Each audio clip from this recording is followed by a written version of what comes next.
Hi, I'm Shubha Narayan and we have with us today Mr. Ravi Gumaste, the Managing Director of Kirloskar Ferrous Industries Limited. It's based in Hospet, Karnataka. Hello sir, how are you doing today? Yeah, I'm fine. How are you doing? I'm doing fine, thank you. Welcome to IFEX 2012 and the Pavilion of Forest Polymers. Tell us, Mr. Gumaste, how do you find the IFEX this year? I think it's a great lot of Indian companies, and I find a lot of foreign companies taking a lot of interest. I think it's but natural because next to China, India is the growing market for all the foundry industry, and naturally a lot of interest from the foundry equipment as well as the foundry suppliers to set up stalls. I think it's very interesting, a lot of interesting stalls. How do you find our pavilion architecture and all that? Great, I think it's fantastic, well done. Yeah. Thank you so much for the compliments. Now, have you attended any of the technical sessions that's happened? No, actually, I just have one day for the visit. I thought that I will visit the stalls and see the exhibition, and I'm just spending one day. I thought I will concentrate on the exhibition. Yeah. Tell us a little bit about your organization. Yeah, Kirloskar Ferrous, we are one of the largest foundries in India. We are basically in the automotive tractor industry, and we make very important components for the industry. We make engine blocks, engine heads and housings for the tractors, and we are a very key supplier to many automotive companies in India, and as you know, many the foreign companies are setting up their engine making facility in India, and we are associated with them as well. Right. That's interesting. Now, how has your journey been so far in the foundry industry?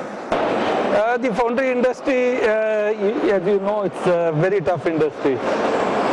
We are all, yes, we are always dealing with the hot metal, and we are dealing with the sand and the molding, and not only just that, it's tough in terms of physical working condition demands, but it has also been a very challenging industry in terms of making the casting business and the foundry business make economical sense, and it has been a real challenge, and the foundrymen have to work hard in terms of improving the productivity, improving in terms of the quality of the products, and in terms of reducing the rejections in the foundry.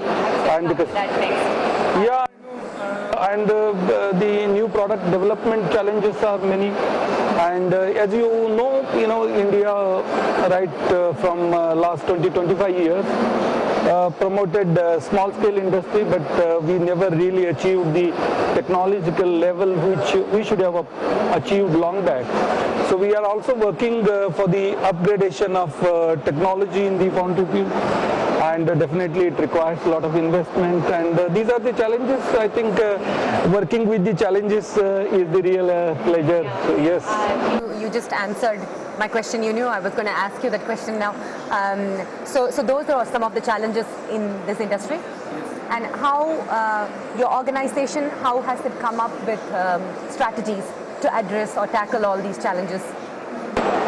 See, every company wants to grow, everybody wants to perform, but as you know, end of the day, this is a growing nation. Everybody has a lot of opportunities, and when there are a lot of opportunities, we have to grab them. Every opportunity has a challenge. And I just now mentioned to you about the challenges what we are facing, and if we are, I also just it comes to my mind, the challenges are distributed free to the everybody in this world. They come free, and at the end of once you get those challenges, they can be either you get crushed by the challenges, or you face the challenges and succeed, and we all try to succeed. I would say that Survival of the fittest. survival of the fittest, and in the growing field we all get some more breathing time to keep doing, but I think it's very important that we make ourselves more efficient, more productive, eliminate the wastages, and definitely the fittest can survive. Not only survive, we can grow, because India is growing.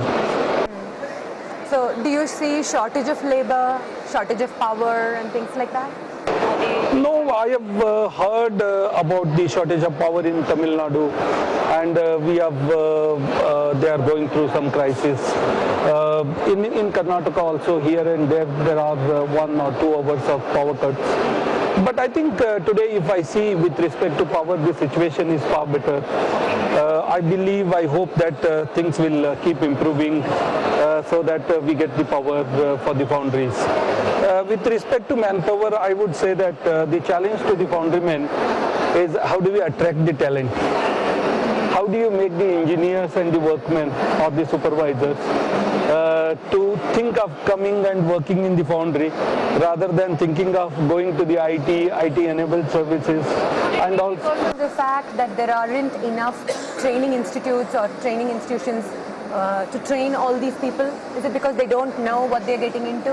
these are all need-based. There are colleges, there are institutes who give the basic knowledge in not only the physics, chemistry, but also in terms of engineering, including the foundry engineering and technology. But every industry has its own responsibility also to train their own people specific to their own processes, and we have to build the team. The success of the foundry is the success of the industry, foundry specific industry, to train the people and build the team. Those who will be successful in building the teams would be successful in their own businesses. Yeah. Now tell us, sir, what are the future trends in the foundry industry? No, the future trends is very clear cut. India is moving ahead. India is not only moving ahead just in numbers, but moving ahead in terms of the quality. None of us want any vehicles, any cars which will stop on the road.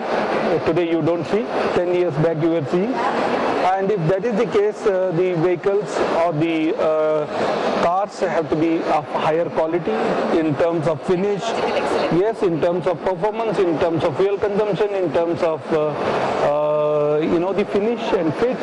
And for that, naturally, the responsibility in the foundry industry is give the good quality castings, and the castings have to be extremely good. And that's why we have to gear up with the technology to give such products. For that, we have to train our people, we have to upgrade the wheel. Yeah, I think it's very important that we have to. I think there's a long way to go for the Indian foundry industry to reach the high levels in terms of product development and in terms of quality of the products. Still long way to go. We need huge investment in technology, and we are all many times on the marginal profit margins, and that's not at all sufficient to take us to big investments.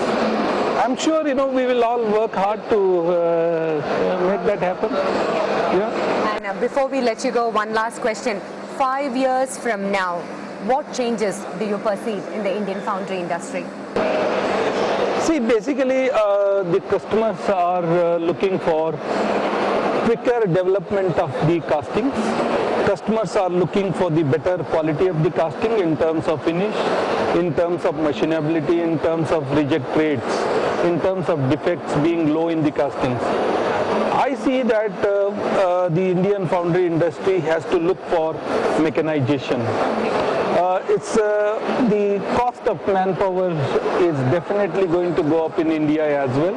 If not quickly, but slowly, it's going up every year. Getting it fully automated. Not, I won't say fully automated is possible in the industry like foundry, but we can say that increase the automation levels, increase the mechanized levels, and we will have to eliminate the manual labor, lifting or moving. We have to get conveyors, we have to get maybe some areas robotics, and the technology upgradation is definitely going to happen, and a lot of capacity generation is required. I expect that in order to meet the requirement of the industry growing, the foundry industry also has to grow anywhere between 10 to 20% per year. Depends on how the industry goes.